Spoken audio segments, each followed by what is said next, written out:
கர்த்தருடைய வார்த்தையை நாம பகிர்ந்து கொள்ள போறோம். ಕರ್ತನ ಮಾತುಗಳನ್ನು ನಾವು ಹಂಚಿಕೊಳ್ಳೋಣ. சுருக்கமா சொல்ல போறோம். ಚಿಕ್ಕದಾಗಿ ಹೇಳುತ್ತೇನೆ. நம்முடைய சபைக்கு தேவன் ஒரு பெயரை கொடுக்கும்படி ஒரு 10-9 வருஷத்துக்கு முன்பாக நான் ஜெபித்த போது ಕರ್ತನು ನಮ್ಮ ಸಭೆಗೆ ಒಂದು ಹೆಸರನ್ನು ಕೊಡುವ ಆ ರೀತಿಯಲ್ಲಿ ನಾನು 10-9 ವರ್ಷಗಳ ಹಿಂದೆ ನಾನು ಪ್ರಾರ್ಥಿಸುವಾಗ 11 ವರ್ಷದ ಮುನ್ಪ ಆರಂಭಿக்கும்போது ಇಟರ್ನಲ್ ಲೈಟ್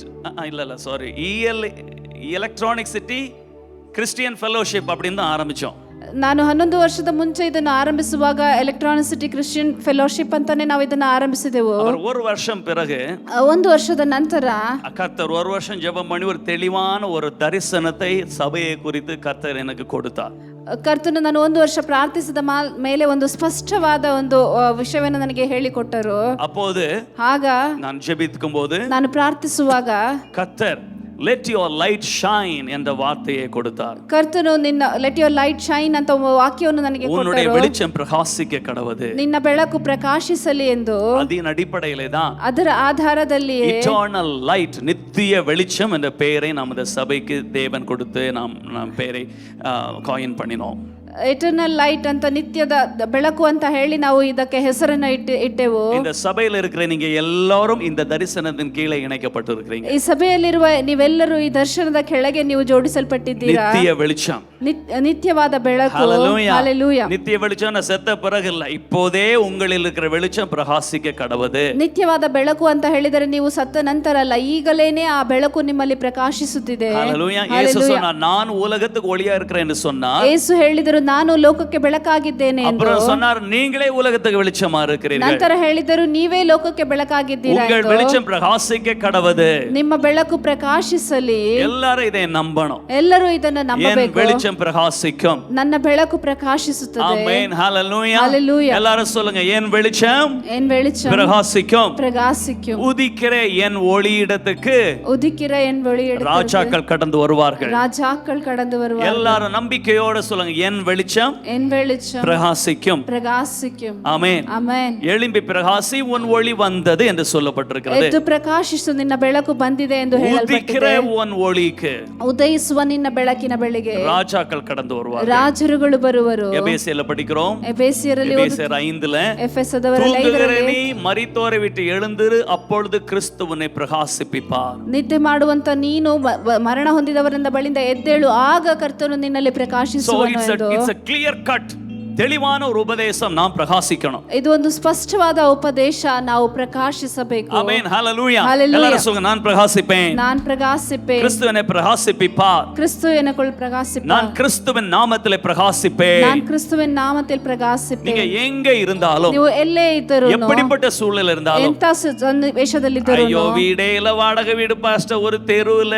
ஒரு வால ஷெட், ஒரு ஓட்ட பைக்கு, வேலை இருக்கு இல்லாட்ட வேலை இருக்கு, அவ்வளவு டென்ஷன், மனைவி எப்படி, டாக்டர் எப்படி சொல்றார், என்ன சொன்னாலும், ಅಯ್ಯೋ ನನಗೆ ಮನೆನೇ ಇಲ್ಲ ಪಾಸ್ಟರ್, ಬಾಡಿಗೆ ಮನೆಯಲ್ಲಿದ್ದೀನಿ, ನನಗೊಂದು ಗಾಡಿನೂ ಇಲ್ಲ, ಇರೋ ಗಾಡಿನೂ ಯಾವುದೋ ಒಂದು ಒಡಕಲು ಗಾಡಿ, ಅದು ನನಗೆ ಯಾವ ಅನುಕೂಲಗಳು ಇಲ್ಲ ಪಾಸ್ಟರ್ ಅಂತ ಯಾವುದೇ ಸ್ಥಿತಿಯಲ್ಲಿದ್ದರೂ மாறாத உண்மை என்ன தெரியுமா? ಬದಲಾಗದ ನಿಜ ಏನು ಗೊತ್ತಾ? நீங்கள் கிறிஸ்துவினாலே பிரகாசிக்கப்படும்படி கர்த்தர் உங்களை அழைத்திருக்கிறார். ನೀವು ಕ್ರಿಸ್ತನ ಮೂಲಕ ಪ್ರಕಾಶಿಸುವಂತೆ ದೇವರು ನಿಮ್ಮನ್ನು ಕರೆದಿದ್ದಾರೆ. சில வசனங்கள் காட்டி தரம் பாருங்க. ಕೆಲವು ವಾಕ್ಯಗಳನ್ನು ತೋರಿಸಿಕೊಡುತ್ತೇನೆ ನೋಡಿ. எரேமியா 1:5.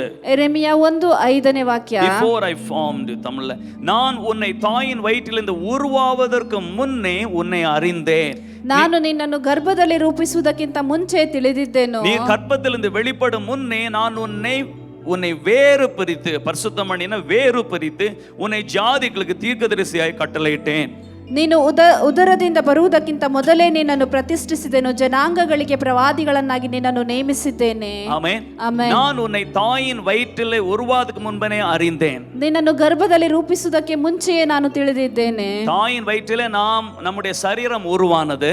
ತಾಯಿಯ ಗರ್ಭದಲ್ಲಿ ನಮ್ಮ ಶರೀರವು ಉಂಟಾಯಿತು. ஆனா நாம் சரீரம் அல்ல, நாம் இந்த சரீரத்துக்குள்ளே ஆவியாக இருக்கிறோம். ಆದರೆ ನಾವು ಈ ಶರೀರವಲ್ಲ, ಈ ಶರೀರದೊಳಗೆ ನಾವು ಆವಿಯಾಗಿದ್ದೇವೆ. எல்லாரும் சொல்லுங்க, நான் ஒரு ஆவி, ನಾನೊரு இந்த சரீரத்துக்குள்ள இருக்கிறேன். இந்த சரீரத்துக்குள்ள இருக்கிறேன். ஆமென். நாம் ஒரு ஆவி, ನಾವು ಒಂದು ಆತ್ಮ. இந்த சரீரத்தில் தேவன் நம்மை ಈ வைத்திருக்கிறார். ಶರೀರದಲ್ಲಿ ದೇವರು ನಮ್ಮನ್ನು ಇಟ್ಟಿದ್ದಾರೆ. ஆவியாக நம்மை சிருஷ்டித்து ಆತ್ಮವಾಗಿ ನಮ್ಮನ್ನು ಸೃಷ್ಟಿಸಿ, சரீரம் தாயின் வயிற்றிலே உருவாகி ಶರೀರವು ತಾಯಿಯ ಗರ್ಭದಲ್ಲಿ ರೂಪಿಸಿ, ஆவியாகிய நம்மை சரீரத்திலே அனுப்பி வைத்தார். ಆವಿಯಾಗಿರುವ ನಮ್ಮನ್ನು ಆ ಶರೀರದೊಳಗೆ ಕಳಿಸಿಕೊಟ್ಟಿದ್ದಾರೆ. Hallelujah. Hallelujah. அப்போ இப்ப என்னுடைய பர்த்டே, எனக்கு எத்தனை வயசு அப்படின்னு சொன்னா, ಈಗ ನನ್ನ ಬರ್ತ್ಡೇ ನನಗೆ ಎಷ್ಟು ವರ್ಷವಾಯಿತು ಅಂತ ಹೇಳಿದರೆ 47 ವಯಸ್ಸು என்று சொல்லலாம். 47 ವರ್ಷ ಅಂತ அது ಹೇಳಬಹುದು. என்னுடைய சரீரத்தினுடைய வயசு. ಅದು ನನ್ನ ಶರೀರದ ವಯಸ್ಸು.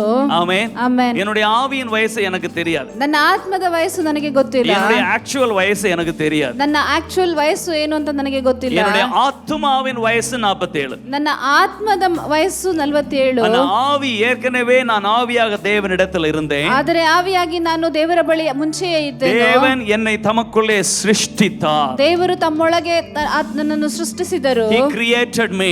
ಅವರು ನನ್ನನ್ನು ಕ್ರಿಯೇಟ್ பாருங்க, ಮಾಡಿದ್ದಾರೆ. இது நம்ம முக்கியமானது. ಇದು ತುಂಬಾ ಮುಖ್ಯವಾದದ್ದು. இதை நீங்கள் புரிந்து கொள்ளும்போது தான் நீங்கள் சவால்களை ஜெயிக்கக்கூடிய மனப்பக்குவம் பலனம் உங்களுக்குள்ள வரும். ಇದನ್ನು ನೀವು ಅರ್ಥ ಮಾಡಿಕೊಳ್ಳುವಾಗಲೇ ನೀವು ಸವಾಲುಗಳನ್ನು ಜಯಿಸಲು ಬೇಕಾದಂತ ಮನೋಸ್ಥಿತಿಯು ನಿಮ್ಮೊಳಗೆ ಬರುವುದು. எல்லாமே இந்த சரீரம் தான், ಎಲ್ಲವೂ ಈ ಶರೀರವೇ, எல்லாமே இந்த வாழ்க்கை தான் என்று நினைத்தால், ಎಲ್ಲವೂ ಈ ಜೀವನವೇ ಅಂತ ಅಂದುಕೊಂಡರೆ நமக்குள்ளே பதட்டமும் பயமும் வரும். எல்லாமே இங்க தான் அப்படி என்பது போல ನಮ್ಮಲ್ಲಿ ಒಂದು ತಡವಡಿಕೆ, ಒಂದು ಭಯವೂ ಬರುತ್ತದೆ. ಎಲ್ಲವೂ ಇಷ್ಟೇ ಎಂದು இந்த சரீரத்தை வைத்து தான் எல்லாம் பண்ணணும் அப்படி நினைக்கிறோம். ಈ ಶರೀರವನ್ನು ಇಟ್ಟುಕೊಂಡೇ ಎಲ್ಲವನ್ನು ಮಾಡಬೇಕು ಅಂದುಕೊಳ್ಳುತ್ತೇವೆ. அப்படி அல்ல. ಅದು ಹಾಗಲ್ಲ. நீங்க ஒரு ஆபீஸ்ல உட்கார்ந்து இருக்கீங்க, ನೀವು ಒಂದು ಆಫೀಸ್ ಅಲ್ಲಿ ಕೂತಿದ್ದೀರಾ, ஓட்டுறீங்க, ಕಾರನ್ನು வீட்ல ಓಡಿಸುತ್ತಿದ್ದೀರಾ, உட்கார்ந்து இருக்கீங்க, ಅಥವಾ ಮನೆಯಲ್ಲಿ ಕೂತಿದ್ದೀರಾ, டாக்டர் ஏதோ சொல்றாரு, ಡಾಕ್ಟರ್ ಏನೇನೋ ಹೇಳುತ್ತಾರೆ, பிரச்சனைகளை ஃபேஸ் பண்றீங்க, ಸಮಸ್ಯೆಗಳನ್ನು ಫೇಸ್ ಮಾಡುತ್ತೀರಾ. ஆனால் ಆದರೆ இந்த சரீரத்துக்குள்ளே இருக்கிற நீங்கள் ಈ ಶರೀರದ ಒಳಗೆ ಇರುವ நீங்கள் அதை ஃபேஸ் பண்ணல.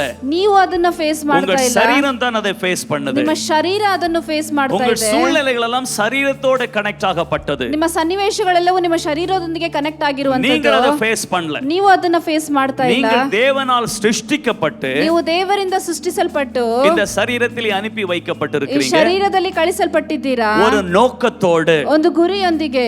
தேவன் ஒரு அழைப்போடு, ஒரு பிளானோடு உங்களை அழைத்து வைத்திருக்கிறார். ದೇವರು ಒಂದು ಕರೆಯೊಂದಿಗೆ, ಒಂದು ಪ್ಲಾನ್ ಒಂದಿಗೆ ನಿಮ್ಮನ್ನು ಕಳಿಸಿಕೊಟ್ಟಿದ್ದಾರೆ. இப்போ இங்க எரேமியா எனக்கு தெரியாது நான் சின்ன பிள்ளை அப்படின்றாரு. ಇಲ್ಲಿ ಎರೆಮಿಯನು ನನಗೆ ಗೊತ್ತಿಲ್ಲ, ನಾನು ಚಿಕ್ಕ ಮಗು ಅಂತ ஐயோ, ಹೇಳುತ್ತಾರೆ. எனக்கு எதிரா இருக்கிற ஜனங்கள்லாம் பயங்கரமான ஜனங்க மிரட்டுறாங்க அப்படின்றாரு. ಅಯ್ಯೋ, ನನಗೆ ವಿರೋಧವಾಗಿರುವ ಜನರೆಲ್ಲರೂ ದೊಡ್ಡವರು ನನ್ನನ್ನು ಹೆದರಿಸುತ್ತಿದ್ದಾರೆ ஐயோ, இந்த ಅನ್ನುತ್ತಾರೆ. வேலை பெரிய வேலை, இது எப்படி பண்ணுவது அப்படின்றாரு. ಅಯ್ಯೋ, ಇದು ದೊಡ್ಡ ಕೆಲಸ, ಇದನ್ನು ನಾನು ಹೇಗೆ ಮಾಡಲಿ ಅನ್ನುತ್ತಿದ್ದಾರೆ. அப்ப சொல்லுகிறா, தேவன் சொல்லுகிறா, ಆಗ ದೇವರು ಹೇಳುತ್ತಾರೆ, உன்னை சின்ன பிள்ளைன்னு சொல்லாத, ನಿನ್ನನ್ನು ಚಿಕ್ಕ ಮಗು ಅಂತ உன் ಹೇಳಬೇಡ. சரீரம் சின்ன பிள்ளை, ನಿನ್ನ ಶರೀರ ಚಿಕ್ಕ ஆனால் ಮಗು, நீ பெரியவன். ಆದರೆ ನೀನು ದೊಡ್ಡವನು. நான் உன்னை அப்பவே அறிந்திருக்கிறேன், ನಾನು ನಿನ್ನನ್ನು ಆಗಲೇ அப்பவே ಗುರುತಿಸಿದ್ದೇನೆ, அழைத்திருக்கிறேன், ಆಗಲೇ ಕರೆದಿದ್ದೇನೆ, அப்பவே உன் பேரிலே ஒரு அழைப்பை வைத்திருக்கிறேன், ಆಗಲೇ ನಿನ್ನ ಹೆಸರಿನಲ್ಲಿ ಒಂದು ಕರೆಯನ್ನು ಇಟ್ಟಿದ್ದೇನೆ, நான் உன்னை இதற்கென்று வேறு பிடித்திருக்கிறேன். ನಾನು ಇದಕ್ಕಾಗಿ ನಿನ್ನನ್ನು ಬೇರ್ಪಡಿಸಿದ್ದೇನೆ. உங்கள் வாழ்க்கையில பிரச்சனைகளை உங்கள் சரீரங்கள் ஃபேஸ் பண்ணும்போது ನಿಮ್ಮ ಜೀವನದಲ್ಲಿ ಸಮಸ್ಯೆಗಳು ನಿಮ್ಮ ಶರೀರಗಳು ಫೇಸ್ நீங்கள் ಮಾಡುವಾಗ அறிய வேண்டும், ನೀವು இந்த ತಿಳಿದುಕೊಳ್ಳಬೇಕು, பிரச்சனை என்னுடையதல்ல, என்னுடைய சரீரத்தின் பிரச்சனை, ಈ ಸಮಸ್ಯೆ ನನ್ನದಲ್ಲ, ಇದು ನನ್ನ ಶರೀರದ ಸಮಸ್ಯೆ, என்னுடைய ஆத்துமாவை பாதிக்கிற பிரச்சனை. ನನ್ನ ಆತ್ಮವನ್ನು ಬಾಧಿಸುವಂತ ಸಮಸ್ಯೆ. ஆனால் நான் ಆದರೆ ನಾನು தேவனோடு உன்னதங்களில் ದೇವರ ಜೊತೆಗೆ ಉನ್ನತಗಳಲ್ಲಿ அதிகாரமாய் வீற்றிருக்கிறேன். ಅಧಿಕಾರವಾಗಿ ಕೂತಿದ್ದೇನೆ. அந்த ஆவியின் பலத்தினாலே ಆ ಆತ್ಮದ ಬಲದಿಂದ நானும் ஆவியானவர், நானும் பரிசுத்த ஆவியானவர் ஆவியிலே ஒன்றாய் இருப்பதனாலே, ನಾನು ಪರಿಶುದ್ಧ ಆತ್ಮನು ಆತ್ಮದಲ್ಲಿ ಒಂದಾಗಿರುವುದರಿಂದ நான் சரீரத்துக்கு மேலே இருந்து ನಾನು ಶರೀರಕ್ಕಿಂತ ಮೇಲೆ ಇದ್ದು அந்த பிரச்சனைகளை நான் டீல் பண்ணுவேன். ಆ ಸಮಸ್ಯೆಗಳನ್ನ ನಾನು ಡೀಲ್ ಮಾಡುತ್ತೇನೆ. சரீரம் பிரச்சனையை வித்தியாசமா யோசிக்குது. ಶರೀರವು ಸಮಸ್ಯೆಗಳನ್ನ ವ್ಯತ್ಯಾಸವಾಗಿ அதைத்தான் ಯೋಚಿಸುತ್ತದೆ. தேவன் சொல்லுகிறார், சுய புத்தியிலே சாயாதே, அதுதான் சரீரத்தின் புத்தியிலே சாயாதே. ಅದನ್ನೇ ದೇವರು ಹೇಳ್ತಾರೆ, ನಿನ್ನ ಸ್ವಬುದ್ಧಿಯ ಮೇಲೆ ಅವಲಂಬಿಸಬೇಡ ಅಂತ. அது கேஸா இருக்கலாம், ಅದು ಕೇಸ್ ಆಗಿರಬಹುದು, ಲ್ಯಾಂಡ್ ಪ್ರಾಬ್ಲಮ್ இருக்கலாம், ಅಥವಾ ಯಾವುದೋ ಭೂಮಿಯ ಸಮಸ್ಯೆ ஆபீஸ் ಆಗಿರಬಹುದು, ಪ್ರಾಬ್ಲಮ್ இருக்கலாம். ಆಫೀಸ್ ಸಮಸ್ಯೆ ಆಗಿರಬಹುದು. சரீரம் அது சரீரத்தின் கோணத்துல யோசிக்குது. ಶರೀರವು ಅದು ಶರೀರದ ಒಂದು ವಿಭಾಗದಲ್ಲಿ ಅದನ್ನು ಯೋಚಿಸುತ್ತದೆ. சரீரத்தின் லிமிட்டேஷன்ல யோசிக்குது. ಶರೀರದ ಲಿಮಿಟೇಷನ್ ಗಳಲ್ಲಿ ಯೋಚಿಸುತ್ತದೆ. பணம் எல்லாம் ஒரு தவறான முடிவினால பணம் எல்லாம் போயிடுச்சு. ಯಾವುದೋ ಒಂದು ತಪ್ಪು ತೀರ್ಮಾನದಿಂದ ಇದ್ದಂತ ಹಣವೆಲ್ಲ ಹೋಯ್ತಲ್ಲ, தண்ணி அடிச்சதனால, சிகரெட் குடித்ததனால, இல்ல அப்படி இப்படி இதனால என் சரீரம் எல்லாம் கெட்டு போச்சே. ಎಣ್ಣೆ ಎಣ್ಣೆ ಹೊಡೆದಿದ್ದರಿಂದ ಅಥವಾ ಸಿಗರೇಟ್ ಕುಡಿದಿದ್ದರೆ ಯಾವುದೋ ಒಂದು ಕಾರಣದಿಂದ ನನ್ನ ಶರೀರವೆಲ್ಲವೂ ಕೆಟ್ಟು ಹೋಯ್ತಲ್ಲ. அப்படி என்று சொல்லி பல காரணங்களை நம்முடைய சரீரம் சொல்லுகிறது. ಹೀಗೆ ಅನೇಕ ಕಾರಣಗಳನ್ನು ನಮ್ಮ ಶರೀರವು ಹೇಳುತ್ತದೆ. நாம ஆவி, ನಾವು ಆತ್ಮ. ஹalleluya. Hallelujah. எல்லாரும் சொல்லுங்க, இந்த சரீரத்தை ரிப்பேர் பண்ணலாம். ಈ ಶರೀರವನ್ನ ರಿಪೇರ್ அந்த ಮಾಡಬಹುದು. ரிப்பேருக்கு பேரு தான் சுகமாக்கும் தேவனுடைய வல்லமை. ಆ ರಿಪೇರಿಗೆ ಹೆಸರೇ ಸ್ವಸ್ಥಪಡಿಸುವಂತ ದೇವರ ಶಕ್ತಿ. ஹalleluya. Hallelujah. எல்லாரும் சொல்லுங்க, இந்த சரீரத்தை ரிப்பேர் பண்ணலாம். இந்த ಶರೀರத்தை ರಿಪೇರ್ பண்ணலாம். தேவனுடைய வல்லமையினால் ரிப்பேர் பண்ணுவேன். ದೇವருடைய வல்லமையினால் ರಿಪೇರ್ இந்த பண்ணுவேன். சரீரத்தோட கனெக்ட் ஆயிருக்கிற சூழ்நிலைகள் எல்லாம் சரி பண்ணலாம். ಈ ಶರೀರದೊಂದಿಗೆ ಕನೆಕ್ಟ್ ಆಗಿರುವ ಎಲ್ಲಾ ಸನ್ನಿವೇಶಗಳನ್ನ ಕರೆಕ್ಟ್ ಮಾಡಬಹುದು. ஆமென். ಆಮೆನ್. காற்றும் கடலும் என்ன சொல்லுது, கப்பலை அடித்து தூக்குது கப்பலை. ಆ ಗಾಳಿ ಬಿರುಗಾಳಿಗಳು ಆ ಹಡಗನ್ನು ಹಾಗೆ ಒಡೆದು ಎತ್ತುತ್ತಿದ್ದವು.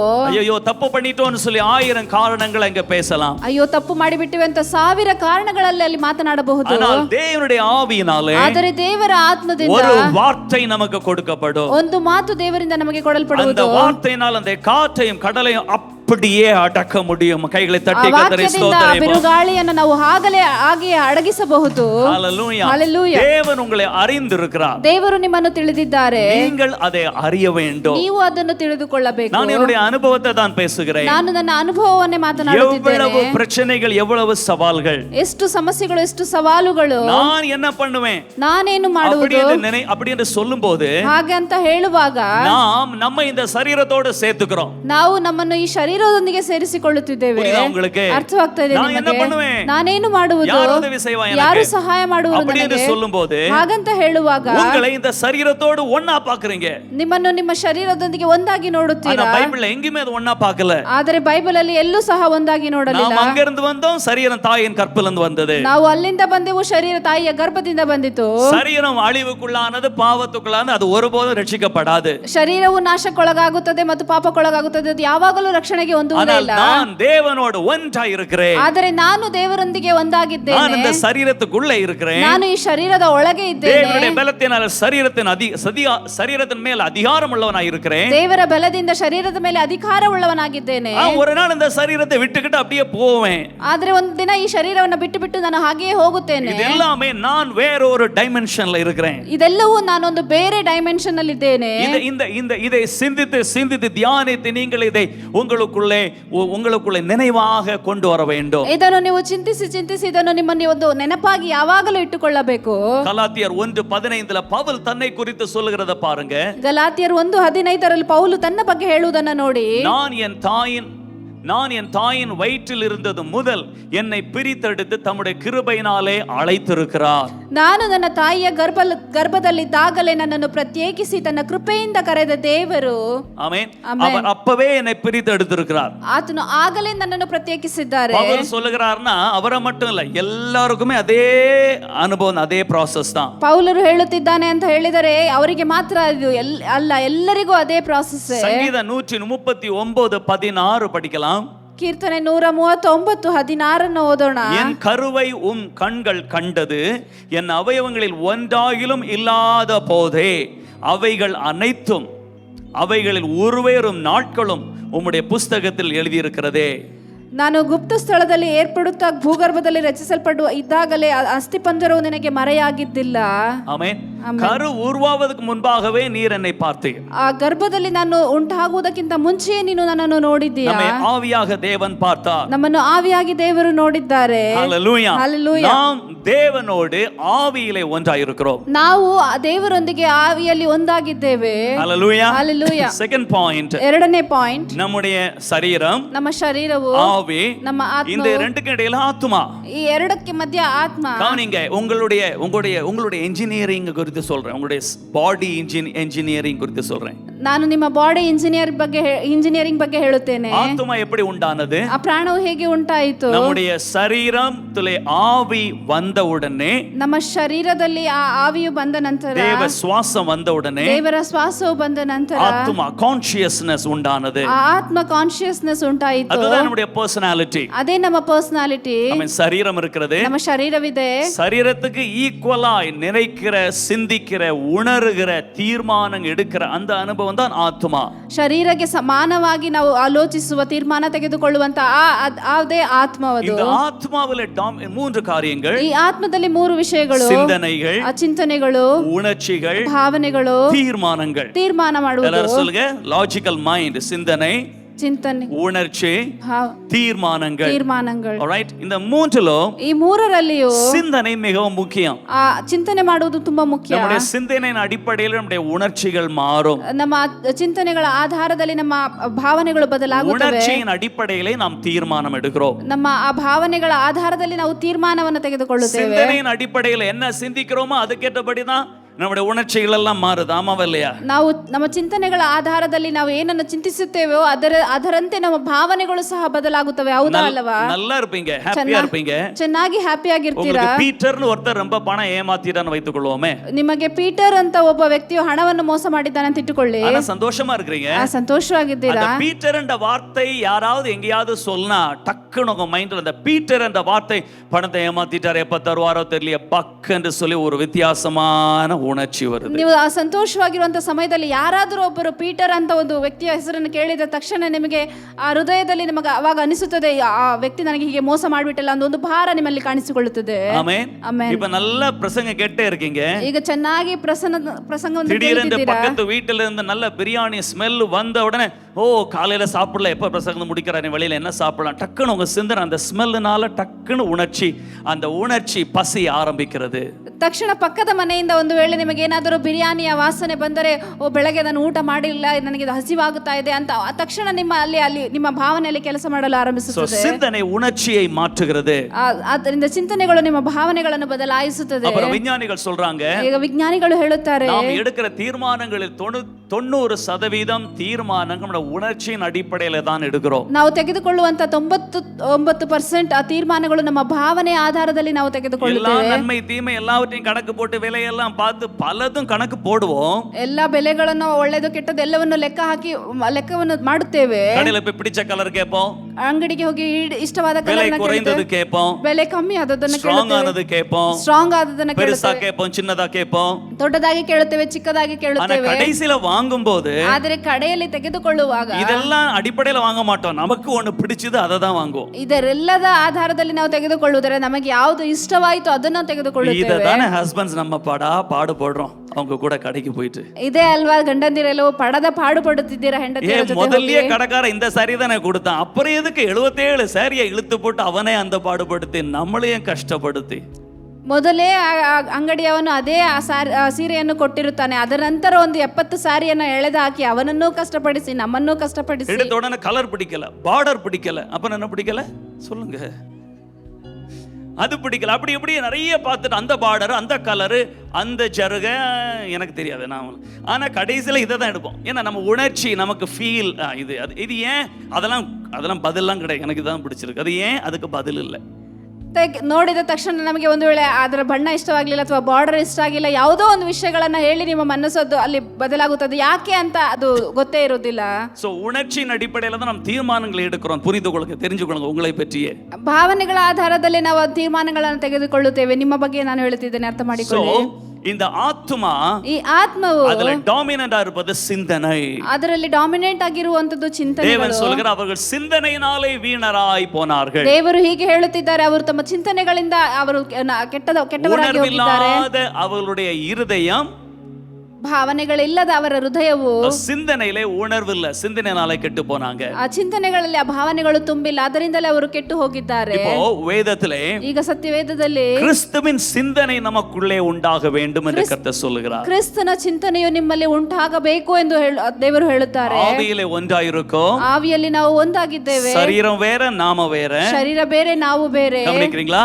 ஆனால் கிறிஸ்துவின் சிந்தனை நமக்கு உண்டாக வேண்டும். ಆದರೆ ಕ್ರಿಸ್ತನ ಚಿಂತನೆಗಳು ನಮಗೆ ಉಂಟಾಗಬೇಕು. எல்லாரும் சொல்லுங்க, ಎಲ್ಲರೂ ಹೇಳಿ, கிறிஸ்துவின் சிந்தனை நமக்கு உண்டாக வேண்டும். நமக்கு உண்டாக. கிறிஸ்துவின் சிந்தனை என்ன? ಕ್ರಿಸ್ತುವಿನ ಚಿಂತನೆಗಳು ಅಂದರೆ அவர் சொல்றாரே, உனக்கு நான் வைத்திருக்கிற திட்டங்களை அறிந்திருக்கிறேன், ನಿನಗಾಗಿ ನಾನು ಇಟ್ಟಿರುವಂತಹದೆಲ್ಲವನ್ನು ನಾನು ಅರಿತಿದ್ದೇನೆ. அவன் அறிந்திருக்கிறதெல்லாம் உண்மைதான், நாம் அறிந்திருக்கிறோமா? ಅವರು ತಿಳಿದಿದ್ದೆಲ್ಲವೂ ನಿಜವೇ, ನಾವು ತಿಳಿದಿದ್ದೇವಾ? ಆಮೆನ್. ಆಮೆನ್. நாம் அறிந்திருக்கிறோமா? ನಾವು ತಿಳಿದಿದ್ದೇವೆ, நாம் புரிந்திருக்கிறோமா? ನಾವು ಅರ್ಥ ಮಾಡಿಕೊಂಡಿದ್ದೇವೆ. அவருடைய திட்டங்கள் திட்டங்களை அப்படியே ஆமென் என்று சொல்லுங்கள். ಆತನ ಪ್ಲಾನ್ಗಳಿಗೆ ಹಾಗೆಯೇ ಆಮೇನ್ ಅಂತ ಹೇಳಿ. சூழ்நிலைகள் மாறும், ಸನ್ನಿವೇಶಗಳು கடலும் ಬದಲಾಗುತ್ತವೆ, காற்றும் அடிக்கும். ಬಿರುಗಾಳಿಯು ಗಾಳಿಗಳು ಬೀಸುತ್ತವೆ. அதான் அந்த பாட்டை 3 வாரமா தொடர்ந்து பாடுறோம் பாருங்க. ಆ ಹಾಡನ್ನು ನಾವು ಸತತವಾಗಿ 3 ವಾರ ಹಾಡುತ್ತಿದ್ದೇವೆ ನೋಡಿ. அபிஷேகம் ஏமாயின கூட பார்க்கலாம். அபிஷேகம் என் மேலே வைத்தவர் அதை ஒருபோதும் மறந்திடவே மாட்டார். ஆமென். ಆಮೆನ್. தரிசனத்தை என் வாழ்வில் தந்தவர் அதை ஒருபோதும் மறந்திடவே மாட்டார். ஏன் இதை திரும்ப திரும்ப பாடுறோம்? It's okay, thank you. ஏன் திரும்ப திரும்ப பாடுறோம்? ಯಾಕೆ ಇದನ್ನ ನಾವು ಮತ್ತೆ ಮತ್ತೆ ಹಾಡುತ್ತಿದ್ದೇವೆ? மறுபடியும் உங்களை ஞாபகப்படுத்தணும். ಮತ್ತೆ ಮತ್ತೆ ನಿಮಗೆ ಜ್ಞಾಪಕಪಡಿಸುತ್ತಿದ್ದೇನೆ. சூழ்நிலை, ನಿಮ್ಮ ಸನ್ನಿವೇಶಗಳು, ನಿಮ್ಮ ಸಂದರ್ಭಗಳು, மக்களுடைய வார்த்தை, ಜನರ ಮಾತುಗಳು, டாக்டருடைய ரிப்போர்ட், ಡಾಕ್ಟರ್ ರಿಪೋರ್ಟ್ எல்லாமே மாறும். ಎಲ್ಲವೂ ಬದಲಾಗುತ್ತವೆ. அபிஷேகம் மாறாது, ಅಭಿಷೇಕವು அழைத்தவர் ಬದಲಾಗುವುದಿಲ್ಲ, தரிசனம் மாறாது, ಕರೆದಂತವರ ದರ್ಶನವು ಅದು அவர் ಬದಲಾಗುವುದಿಲ್ಲ. நிறைவேற்றுவார். ಆತನು ನೆರವೇರಿಸುವನು. நாம் அவரோடு ஒத்து போனால் மட்டும் போதும். ನಾವು ಅವರೊಂದಿಗೆ ಹೊಂದಿಕೊಂಡು ಹೋದರೆ ಮಾತ್ರ ಸಾಕು. 1 கொரிந்தியர் 2வது அதிகாரத்தில் ஒரு வசனத்தை படிக்கலாம். 1 ಕೊರಿಂಥಿಯರ 2ನೇ ಅಧ್ಯಾಯದಲ್ಲಿ ಒಂದು ವಾಕ್ಯವನ್ನು ಓದೋಣ. கர்த்தருக்கு போதிக்கத்தக்கதாக அவர் சிந்தையை அறிந்தவன் யார்? 2:15 கிறிஸ்துவின் சிந்தை எங்களுக்கோ கிறிஸ்துவின் சிந்தை உண்டாயிருக்கிறது.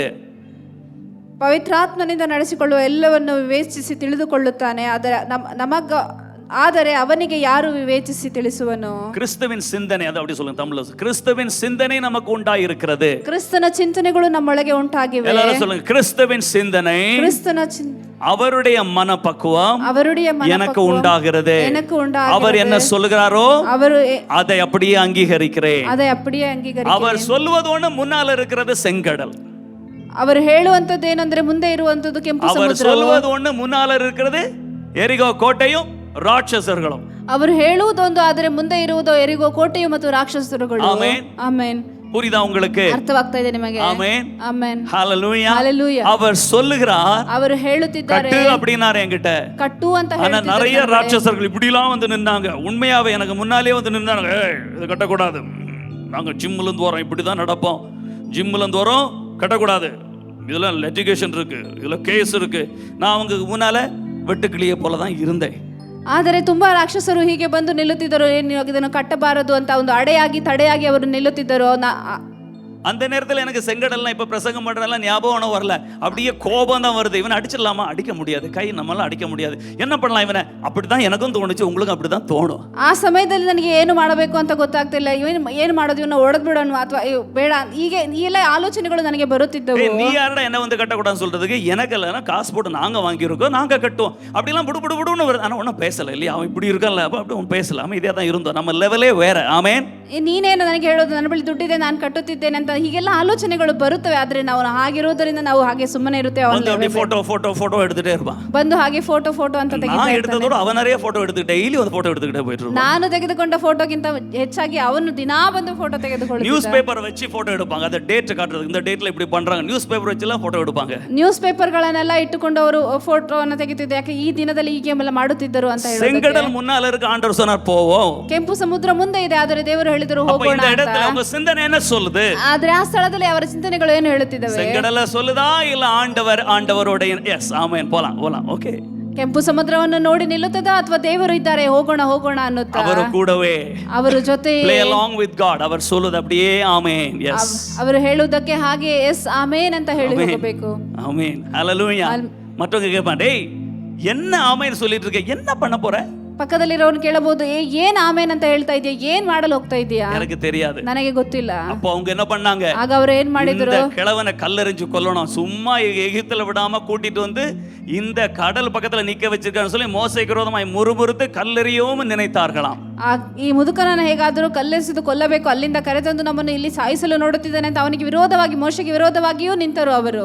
எனக்கு தெரியாது, ನನಗೆ ಗೊತ್ತಿಲ್ಲ. ஆனா என் தேவன் என்னோடு இருக்கிறார். ನನ್ನ ದೇವರು ನನ್ನೊಂದಿಗೆ இந்த சரீரத்துல நான் பார்ப்பதும், ಈ ಶರೀರದಲ್ಲಿ ನಾನು ನೋಡುವುದು, ಕೇಳುವುದು, உணர்வதும், ನಾನು ಅನುಭವಿಸುವಂತದ್ದು. அப்படிதானே? உணர்வது சரீரம் ஃபுல்லா உணர்வீங்கல்ல, கையெல்லாம் ஆடும், ஹார்ட் எல்லாம் பக் அடிக்கும், லங்ஸ் எல்லாம் மேல கீழே போவோம், மூச்செல்லாம் போவோம், கை காலெல்லாம் உதறும், என்னமோ அப்படியே சரீரம் முழுவதும் உணர்வதும். ನಿಮ್ಮ ಶರೀರ ಪೂರ್ತಿಯಾಗಿ ಹಾಗೆ ನಿಮಗೆ ಶ್ವಾಸ ಜಾಸ್ತಿ ಆಗುವುದು ಅಥವಾ ಕೈ ಕಾಲು ಒದರುವುದು, ಯಾವುದೋ ಒಂದು ರೀತಿಯಲ್ಲಿ ನಿಮಗೆ ಭಾವನೆಗಳು ಅನುಭವಿಸುವಂತದ್ದು. இந்த சரீரத்திலிருந்து வெளியே வரணும். ಈ ಶರೀರದಿಂದ ಹೊರಗೆ ಬರಬೇಕು. Hallelujah. Hallelujah. நானும் என் ஆண்டவரும் ನಾನು ನನ್ನ ದೇವರು அப்படியே புல்சரித்து ಹಾಗೆ ಒಂದಾಗಿ தெய்வ பிரசன்னத்திலே ದೇವರ நான் ಪ್ರಸನ್ನತೆಯಲ್ಲಿ ஆவிக்குரிய எக்ஸ்பீரியன்ஸ் பற்றி உங்களுக்கு சொல்லுகிறேன். ನಾನು ಆತ್ಮೀಕದ ಒಂದು ಎಕ್ಸ್ಪೀರಿಯನ್ಸ್ ಬಗ್ಗೆ Come ನಿಮಗೆ out ಹೇಳುತ್ತಿದ್ದೇನೆ. of அந்த உணர்ச்சி, அந்த பயம், அந்த டென்ஷன் வெளியே வந்து you need to come out. அப்படியே வெளியே வந்து எனக்கும் இதுக்கும் சம்பந்தமே இல்லை, நான் connected. Hallelujah. ಅಂಥ ಒಂದು ಅನುಭವದಿಂದ ನೀವು ಹೊರಗಡೆ ಬಂದು ನನಗೂ ಇದಕ್ಕೂ ಸಂಬಂಧವಿಲ್ಲ, ನಾನು ದೇವರೊಂದಿಗೆ ಕನೆಕ್ಟ್ ಆಗಿದ್ದೀನಿ ಅಂತ ನೀವು ಹೊರಗಡೆ ಬರಬೇಕು. சரீரம் உங்களுக்கு ஹெவியா தோணும், நாம அவ்வளவு லைட் ஆயிடும் தேவ பிரசன்னத்துல. ನಿಮ್ಮ ಶರೀರವು ನಿಮಗೆ ಭಾರವಾಗಿ ಅನಿಸುತ್ತದೆ, ನಾವು ಅಷ್ಟು ಲಘುವಾಗಿರುತ್ತೇವೆ ದೇವರ ಪ್ರಸನ್ನತೆಯಲ್ಲಿ. ನನ್ನ ಅನುಭವವನ್ನೇ அவ்வளவு ಹೇಳುತ್ತಿದ್ದೇನೆ. ஹெவியா இருக்கும் அந்த பிரச்சனை நினைக்கும் போது, ಅಷ್ಟು ಭಾರವಾಗಿರುತ್ತದೆ ಆ ಸಮಸ್ಯೆಗಳನ್ನು ಅಂದುಕೊಳ್ಳುವಾಗ, அவ்வளவு டென்ஷன், அவ்வளவு அப்படியே அப்படியே தோணும். ಅಷ್ಟು ಬಕ್ ಅಂತ ಆ ಸಮಸ್ಯೆಗಳನ್ನು ಅಂದುಕೊಳ್ಳುವಾಗ ದೊಡ್ಡ ಉಸಿರನ್ನು ಬಿಡುವ ರೀತಿಯಲ್ಲಿರುತ್ತದೆ. ஆவியில் அவ்வளவு லைட்டா, ಆದರೆ ಆತ್ಮದಲ್ಲಿ ಅಷ್ಟು ಲಘುವಾಗಿ. எனக்கும் சரீரத்துக்கும் ஒரு டிஃபரன்ஸ் வந்துரும். ನನಗೂ ಶರೀರಕ್ಕೂ ಒಂದು ಡಿಫರೆನ್ಸ್ ಬರುತ್ತದೆ. எழும்பி நிற்போமா? ಎದ್ದು ನಿಲ್ಲೋಣ.